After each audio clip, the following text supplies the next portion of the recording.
যদি কেউ দোয়ার হক আদায় করে দোয়া করতে পারে, দোয়া কবুলের জায়গাগুলোতে দোয়া করতে পারে, যথাযথভাবে দোয়া করতে পারে, দোয়ার শর্ত পূরণ করে দোয়া করতে পারে, কায়মন বাক্যে দোয়া করতে পারে, চোখের পানি ফেলে দোয়া করতে পারে, দোয়া এত বড় অস্ত্র, দোয়া এত বড় মাধ্যম, দোয়া এত বড় একটা উপায় যে এটা দিয়ে আল্লাহর লিখন, আল্লাহর তাকদীর, এটা আল্লাহর কাছ থেকে পরিবর্তন করিয়ে আনা যায় এই দোয়ার মাধ্যমে।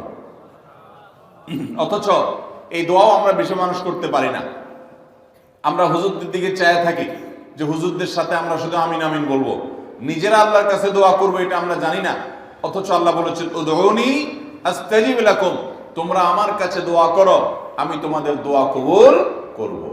অতএব ভাইরা আমার, আমরা আল্লাহ রাব্বুল আলামিনের কাছে আমাদের ভাগ্যে যেন ভালো কিছু লেখা হয়, সেজন্য আল্লাহর কাছে বেশি বেশি করে দোয়া করব। এবং আমাদের তাকদীরে যদি কোনো ক্ষতিকর কিছু থাকে তো সেটা যেন আমাদের ক্ষতি না করে আল্লাহ রাব্বুল আলামিন যেন আমাদের প্রতি রহম করেন, এই মর্মে আমরা যদি দোয়া করি তো দোয়ার মাধ্যমে আল্লাহ তাআলা তাকদীরও পরিবর্তন করে। অবশ্য তাকদীরের মধ্যে দুইটা প্রকার আছে, একটা তাকদীরে মুবরাম আর একটা তাকদীরে গায়রে মুবরাম। তাকদীরে গায়রে মুবরাম যেটা, সেটা তাকদীর দোয়ার মাধ্যমে ফয়সালা আল্লাহ পরিবর্তন করেন। মুবরাম যেটা পরিবর্তন করেন না, অর্থাৎ যেটা চূড়ান্ত করেছেন আল্লাহ তাআলা আগে থেকে, সেটা পরিবর্তন করেন না। তবে বান্দার হায়াতের ক্ষেত্রে কোন কোন হাদিস থেকে জানা যায় আল্লাহ রাব্বুল আলামিন কোন নেক আমলের ফলে দোয়ার মাধ্যমে আল্লাহ রাব্বুল আলামিন অনেক সময় সেটাতে পরিবর্তন করেন এবং সেটাতে বারাকা দান করেন। অতএব আমাদেরকে তাকদীর, ভাগ্য যেন সুপ্রসন্ন হয়, আমাদের নসিব যেন ভালো হয়, আল্লাহ যেন ভালো কিছু দান করেন, সেজন্য শবে বরাতে রাত ভরে ইবাদত বন্দেগী এই জন্য নয়, বরং আমাদের ভাগ্যে ভালো কিছু হওয়ার জন্য বছর জুড়ে আমাদেরকে নেক আমল করতে হবে। এক রাত ইবাদত বন্দেগী করলেন, সারা বছর কোন নফল নামাজ, ফরজ নামাজ, অন্যান্য ফরজ কাজ করলেন না, আর আপনি আশা করলেন যে আল্লাহ আপনার জন্য ভাগ্যে ভালো কিছু লিখে দিবে, এটা সঠিক নয়। আর ভাগ্যের নির্ধারণটা মূলত লাইলাতুল কদর, এটি বোঝা যায় সূরা দুখান থেকে, অন্যান্য সূরা থেকে।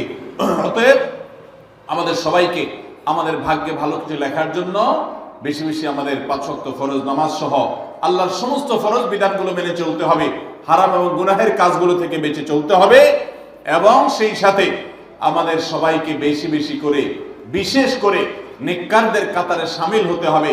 আমি যত বেশি নেককার হতে পারবো, ওই যে নামাজে আত্মেহাতের মধ্যে নেককারদের দোয়া পাবো, আমার প্রতি শান্তি আল্লাহর এমনি বর্ষিত হবে। এবং দ্বিতীয় আমল হলো বেশি বেশি করে আত্মীয় স্বজন, রক্ত সম্পর্কীয় যারা, তাদের সাথে বিশেষভাবে সুসম্পর্ক বজায় রাখতে হবে। সম্পর্ক নষ্ট করা যাবে না, সম্পর্ক ছিন্ন করা যাবে না। এবং তৃতীয় আমল হলো বেশি বেশি দোয়া করতে হবে। এই তিনও আমল যখন আমরা একযোগে চালাবো, একদিক থেকে সাধারণ সব নেক আমল করব, বিশেষভাবে আমি আত্মীয় স্বজনের সাথে সম্পর্ক বজায় রাখার চেষ্টা করব, এবং আল্লাহর কাছে দোয়ার আমলটা বেশি বেশি করব, বরকত নাজিল হওয়ার মতো কাজগুলো বেশি বেশি করব। ইনশাআল্লাহ আল্লাহ রাব্বুল আলামিন আমার নসিবে ভালো কিছু দিবেন এবং মন্দ কিছু থেকে আমাকে বাঁচাবেন। নবী করিম সাল্লাল্লাহু আলাইহি সাল্লাম আল্লাহর কাছে দোয়া শিক্ষা দিয়েছেন, আল্লাহুম্মা ইন্নী আউযু বিকা মিন দারকিল বালা, আল্লাহুম্মা ইন্নী আউযু বিকা মিন সুইল কাদা। আল্লাহ, আপনার কাছে আমার ভাগ্যের ক্ষতি থেকে আমি আপনার কাছে পানা চাই। অর্থাৎ আমার তাকদীরে, কাজার মধ্যে যদি কোনো ক্ষতিকর কিছু আপনি লিখে থাকেন, তাহলে সেই সুউল কাজা, এটা থেকে আমি আপনার কাছে পানা চাই। অতএব এই মর্মে আল্লাহর কাছে যত বেশি আমরা দোয়া করব, আল্লাহ রাব্বুল আলামিন আমাদেরকে তত বেশি হেফাজত করবেন। আল্লাহ তাআলা আমাদের নসিবে দুনিয়া এবং আখিরাতে, ইহকালে এবং পরকালে ভালো কিছু লেখেন, আমাদের নসিবে যেন ভালো কিছু হয় সেই তৌফিক আল্লাহ তাআলা আমাদেরকে দান করেন।